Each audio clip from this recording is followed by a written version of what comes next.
یہ محاصرہ 3 دن جاری رہا۔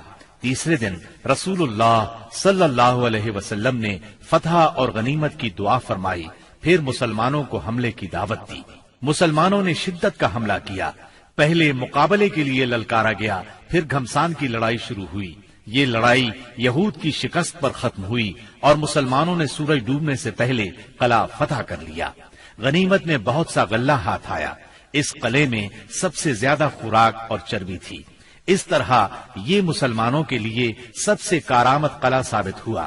مسلمان اس سے پہلے سخت بھوک کا شکار تھے، چنانچہ بہت سے لوگوں نے گدھے ذبح کر دیے، لیکن اللہ کے رسول صلی اللہ علیہ وسلم نے ان کو کھانے سے منع فرما دیا۔ چنانچہ آپ کا حکم پا کر چولہوں پر چڑھی ہوئی ہانڈیاں الٹ دی گئیں۔ یہود نے یہاں سے بھاگ کر قلعہ زبیر میں پناہ لی اور وہاں قلعہ بند ہو گئے۔ یہ نطاط کا تیسرا اور آخری قلعہ تھا۔ مسلمانوں نے آگے بڑھ کر اس کا بھی محاصرہ کر لیا۔ چوتھے دن ایک یہودی نے آ کر پانی کی بعض نالیوں کی نشاندہی کر دی۔ ان سے یہود پانی پیا کرتے تھے، چنانچہ مسلمانوں نے یہ نالیاں کاٹ دی۔ اس پر یہود نے باہر نکل کر سخت لڑائی کی، لیکن شکست کھا کر شک کی طرف پسپا ہو گئے اور حصن ابی میں قلعہ بند ہو گئے۔ مسلمانوں نے ان کا تعاقب کیا اور وہاں بھی ان کا محاصرہ کر لیا، چنانچہ وہ نہایت سخت لڑائی کے لیے تیار ہو کر نکلے۔ ان کے ایک بہادر نے نکل کر مقابلے کی دعوت دی اور مارا گیا، پھر دوسرا نکلا اور وہ بھی مارا گیا۔ اسے سیدنا ابو دجانہ سماک بن خراشہ انصاری رضی اللہ عنہ نے قتل کیا، اور اسے قتل کرتے ہی وہ تیزی سے قلعے میں جا گھسے۔ ان کے ساتھ ہی اور مسلمان بھی داخل ہو گئے۔ کچھ دیر تک قلعے کے اندر لڑائی جاری رہی، پھر یہود نے راہ فرار اختیار کی اور اس علاقے کے سب سے آخری قلعے حصن نزار میں قلعہ بند ہو گئے۔ مسلمانوں کو حصن ابی سے بہت سا مال غنیمت ہاتھ آیا۔ مسلمان اب حصن نزار کی طرف بڑھے اور اس کا محاصرہ کر لیا۔ یہ قلعہ پہاڑ کی چوٹی پر تھا اور وہاں پہنچنے کی کوئی صورت نہیں تھی۔ یہودیوں نے یہاں اپنی حفاظت کا زبردست انتظام کر رکھا تھا۔ انہیں یقین تھا کہ اس قلعے میں مسلمان داخل نہیں ہو سکیں گے، اس لیے انہوں نے اس قلعے میں عورتوں اور بچوں سمیت قیام کیا۔ تیر اور پتھر برسا کر سخت جوابی کارروائی کی۔ جواب میں مسلمانوں نے بھی منجنیق نصب کر کے اس قلعے پر پتھروں کی بارش شروع کر دی۔ اس سے ان کے دلوں پر رعب چھا گیا اور وہ کوئی قابل ذکر سختی برداشت کیے بغیر قتیبہ کے علاقے کی طرف بھاگ نکلے۔ مسلمانوں کو اس قلعے سے تانبے اور مٹی کے برتن ملے۔ ان کے بارے میں رسول اللہ صلی اللہ علیہ وسلم نے فرمایا، ان کو دھو لو اور ان میں کھانا پکاؤ۔ اس کے بعد مسلمان قلعہ قموس کی طرف بڑھے۔ یہ قتیبہ کا پہلا قلعہ تھا۔ 14 یا 20 دن تک اس کا محاصرہ جاری رہا۔